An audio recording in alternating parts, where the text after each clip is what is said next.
മംഗലാപുരത്ത് നിന്ന് തിരുവനന്തപുരം വരെ പോകുന്ന മാവേലി എക്സ്പ്രസിൽ കാല് കുത്താൻ ഇടയില്ല. ഇതാ നോക്കിയേ, പക്ഷെ വൈബിനിട്ട് ഒരു കുറവുമില്ല. കണ്ടോളൂ. പാടി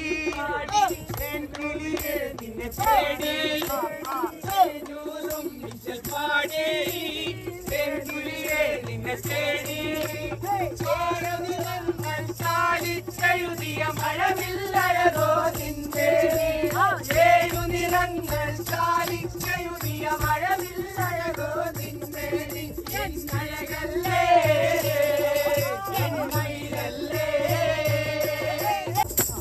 മോളെ പൊന്നു മോളെ